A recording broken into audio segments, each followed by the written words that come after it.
नमस्कार साथियों, स्वागत है आप सभी का आज की इस नई वीडियो में। ये वीडियो आप सभी शिक्षा मित्र साथियों के लिए बेहद ही महत्वपूर्ण है। साथियों, वर्तमान की कुछ खबरें हैं जो कि प्रॉपर तरीके से आप सभी के बीच में डिस्कस करेंगे। रिसेंट का एक डिबेट है, डिबेट में आप सभी के कुछ नेतृत्वकर्ताओं के द्वारा कुछ जानकारियां भी साझा की गई हैं। वो जानकारियां भी आपके मध्य में रखेंगे। सभी साथियों से निवेदन, वीडियो को आप पूरा देखें। चैनल को अभी तक आपने सब्सक्राइब नहीं किया है तो तत्काल रूप से इसे सब्सक्राइब भी कर लें। अब चलते हैं अपडेट पर। सहायता से तो दोनों स्थिति में होगा, वरना प्रधानमंत्री कार्यालय से जब जानकारी मांगी गई तो भी इन्होंने टालम टोल किया, कुछ नहीं किया। समझ गए। कोर्ट ने जानकारी मांगी कि क्यों आप पहले इनको जो इनका 17,500 रुपया देने का डबल बेंच ने कहा था वो देकर आप क्यों नहीं आए, क्या आप दे के आए हैं, सवाल पूछा।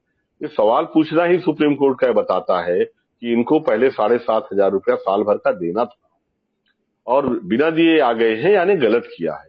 वो सवाल ही कई बार आते हैं, आपने अभी तक खाना नहीं खाया।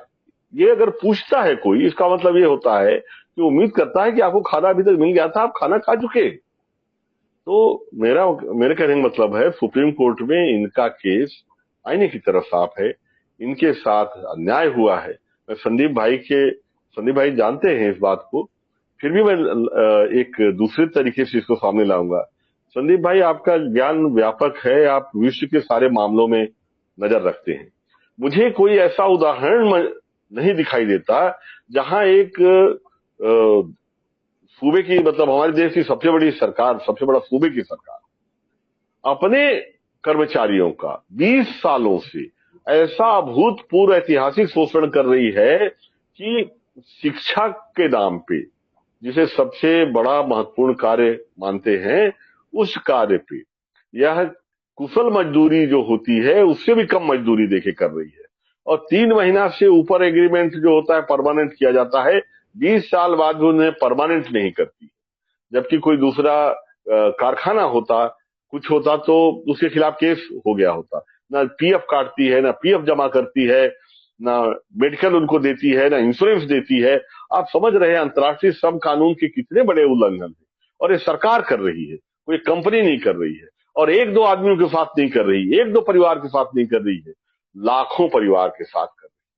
27,000 तो खाली शिक्षा कर्मियों के अन्वेषक है। तो इससे जाहिर है कि केवल यही एक मुद्दा है उस प्रदेश में इस सरकार के सारे कारनामों को उजागर इसी के जरिए आप कर सकते हैं। इसकी नीयत क्या हो सकती है, क्या नीयत हो सकती है, जरा बताइए। कि इतने परिवारों को 20 सालों तक एमए डबल में पढ़े हैं, कक्षा वही है, कोर्स वही है, सिलेबस वही है, स्टूडेंट वही है, स्कूल वही है, और शिक्षक जो है उनकी दोनों की योग्यताएं भी समान है। कई बार तो शिक्षा कर्मी अन्वेषकों की योग्यता उनसे ज्यादा है। बावजूद इसके एक को यही सरकार 70,000 80,000 दे रही है और दूसरे को 7,000 7,500। और ये कोई 1 आध महीने की बात नहीं कि अचानक गलती हो गई हो, 20 साल से हो रहा है। 2 साल से तो हम ही इस पे चर्चा कर रहे हैं। इससे जाहिर है कि इनकी विनिमयन कमेटी वगैरह सब आई वाश है, केवल धोखा है, दिखाने का कि हम कुछ कर रहे हैं, हम बैठ रहे हैं। लेकिन अब वक्त चला गया, मुझे नहीं लगता शिक्षा कर्मी अन्वेषकों को भी कोई आशा होगी इनसे। जिनको जो एक्चुअल लाभार्थी हैं उनको समझना होगा। हम तो वस्तु स्थिति को ताना बाना को उधेड़ के रख दे रहे हैं कि आप देख लो स्थिति, मुझे ये समझ में आती है। करना तो आप लोगों को है। सुरेंद्र भैया भी वही कर रहे हैं, संदीप भाई से भी मैंने जो अभी निवेदन किया है वो भी यही है कि आप कहीं ऐसा उदाहरण दिखाई देता है कि सरकार 2 दशक से ऐसे हजारों लाखों परिवारों का शोषण करती रहे और कहीं चू न बोले। बिल्कुल बिल्कुल आप ठीक कह रहे हैं। बिल्कुल बिल्कुल आपने ठीक सवाल किया है। मैं पहले इस पर हमारे साथ आदरणीय सुरेंद्र सर जुड़ चुके हैं, हमने प्रणाम करते हैं और सीधा संदीप सर के पास पहुंचते हैं।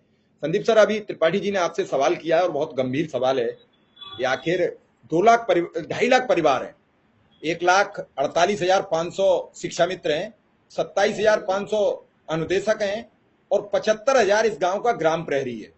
इसके बाद कल आप त्रिपाठी जी सुन रहे थे कि वो आत्मा के लोग भी 3,000 हैं जिन्हें पिछले 10 महीने से तनख्वाह नहीं मिली है। कुछ लोग तो उनमें ऐसे हैं जिन्हें 1 वर्ष से नहीं मिली है। बाकी महिलाएं, आप खुद कल हमसे परसों चर्चा हो रही थी, आप बता रहे थे कि महिलाएं लखनऊ में धरने पे बैठी हैं, शिव कुमार जी उनको भी देखिए।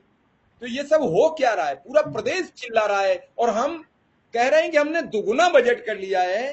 1 ट्रिलियन की अर्थव्यवस्था का राज्य बनने जा रहा है उत्तर प्रदेश, तीसरी बड़ी अर्थव्यवस्था देश बनने जा रहा है, और हम वहीं खड़े हैं कि हम वेतन के लिए मारा